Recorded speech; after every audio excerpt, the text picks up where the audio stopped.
ବୈଭବ ସୂର୍ଯ୍ୟବଂଶୀଙ୍କ ଧୂଆଁଧାର ବିସ୍ଫୋରକ ବ୍ୟାଟିଂ ବଳରେ Bharat ଜିମ୍ବାୱେକୁ clean sweep କରି ସିରିଜ୍ ବିଜୟୀ ହୋଇଛି। ପ୍ରଥମେ ଆୟର୍ଲାଣ୍ଡ ଓ ଦ୍ୱିତୀୟରେ ଇଂଲଣ୍ଡ ପାଖରୁ ହାରିଥିଲା ଭାରତ।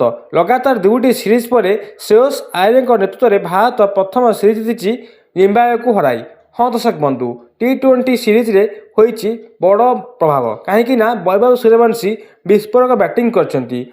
ଭାରତ ଏବଂ ଜିମ୍ବାୱେ ମଧ୍ୟରେ ଟି-20 ସିରିଜରେ ଦେଖିବାକୁ ମିଳିଥିଲା ଭାରତର ବ୍ୟାଟିଂ ଓ ବୋଲିଂ ଓ ଫିଲ୍ଡିଂ ତିନୋଟି ବିଭାଗରେ ଭାରତୀୟ ଦଳ ଉତ୍କୃଷ୍ଟ ପ୍ରଦର୍ଶନ କରି ମ୍ୟାଚ୍ ଜିତିଥିଲା। ଏହି ସିରିଜରେ ସବୁଠାରୁ ବଡ଼ ଆକର୍ଷଣ ଥିଲେ ଯୁବ ବ୍ୟାଟ୍ସମ୍ୟାନ୍ ବୈଭବ ସୂର୍ଯ୍ୟବଂଶୀ। ସେ ନିର୍ଭୀକ ବ୍ୟାଟିଂ ଓ ଆକ୍ରମଣାତ୍ମକ ସଟ୍ ଓ ପରିପକ୍ୱ ଖେଳ ଦେଖାଇଥିଲେ।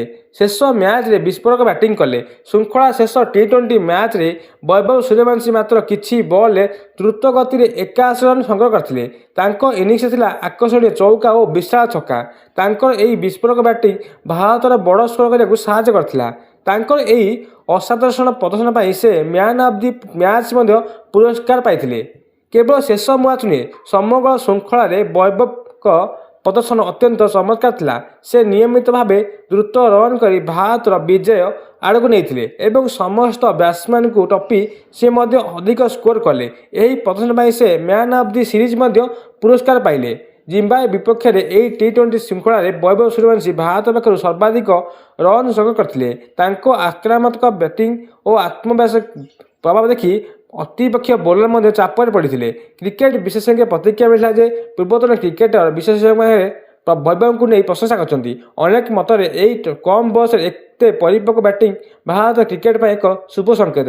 ଯଦି ସେ ଏଭଳି ପ୍ରଦର୍ଶନ ଜାରି ରଖନ୍ତି ତେବେ ଭବିଷ୍ୟତରେ ସେ ଜଣେ ବଡ଼ ମ୍ୟାଚ୍ ୱିନର ହୋଇପାରନ୍ତି ଏବଂ ତାଙ୍କ ବ୍ୟାଟିଂକୁ ନେଇ ଏବେ ସାରା ଦେଶରେ ପ୍ରଶଂସା ଛୁଟି ଆସିଛି।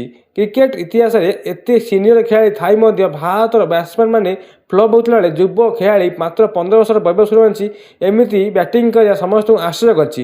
ଫ୍ୟାନ୍ସଙ୍କ ମଧ୍ୟରେ ମଧ୍ୟ ଉତ୍ସାହ ଦେଖା ମିଳିଛି। ସୋସିଆଲ ମିଡ଼ିଆରେ ବୈଭବ ସୂର୍ଯ୍ୟବଂଶୀଙ୍କ ନାମକୁ ନେଇ ସୃଷ୍ଟି ହୋଇଥିଲା ଫ୍ୟାନ୍ସଙ୍କ ଉତ୍ସାହ।